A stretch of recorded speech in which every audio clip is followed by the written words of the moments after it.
will become a Buddha.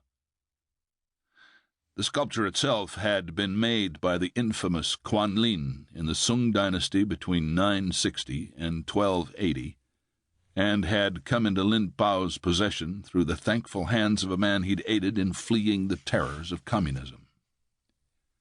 In Lin's mind, the man had been gracious to the point of foolishness, but refusing the gift might have caused the man embarrassment, so it was his to cherish now.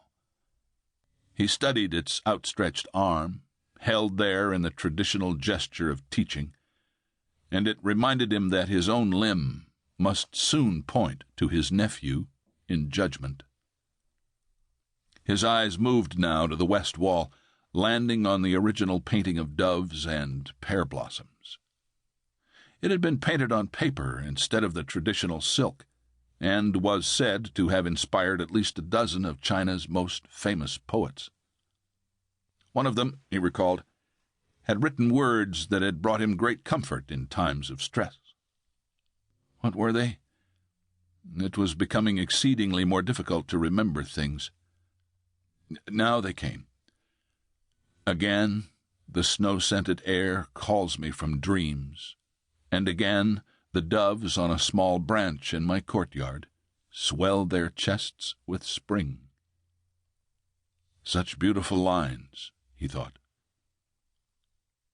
The old eyes moved now to the silken-clad figure that knelt before him, head bowed. His decision had been made. "Han, you bring me no joy.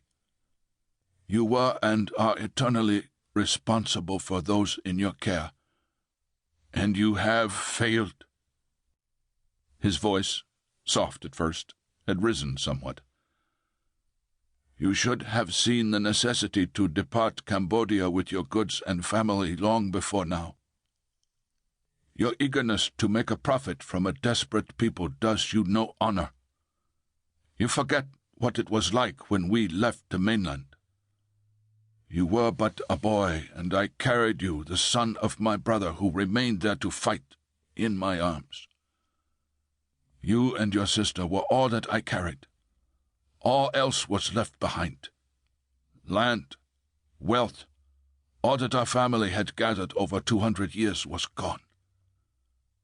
Yet I carried you, as you are my brother's son, and family must come before all else." Lin rested for a moment and then continued. "All that survived of our family afterwards joined their few possessions together, and again we have built a name that is respected throughout all Asia. From Hong Kong to Port Moresby, the name of Bao is respected. Now you have caused us dishonor that must and will be erased. You left members of your family behind while saving your miserable self and your money." Lin looked again to the peaceful painting of the doves, composing himself in its serenity. "This is my judgment. You will take all that you have saved, if necessary adding to it the resources of our family, and use it to rescue those you left behind.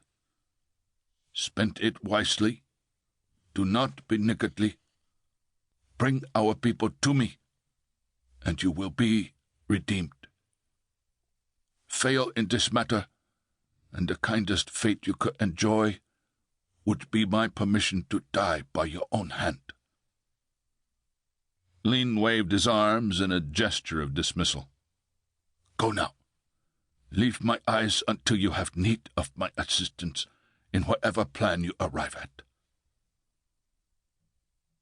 Lin Pao Lie, scion of an ancient house of merchants, leaned back and closed his eyes. It is a burden to be so old, he thought, but if Han fails, it shall be his failure, not mine, and the honor of the house will continue.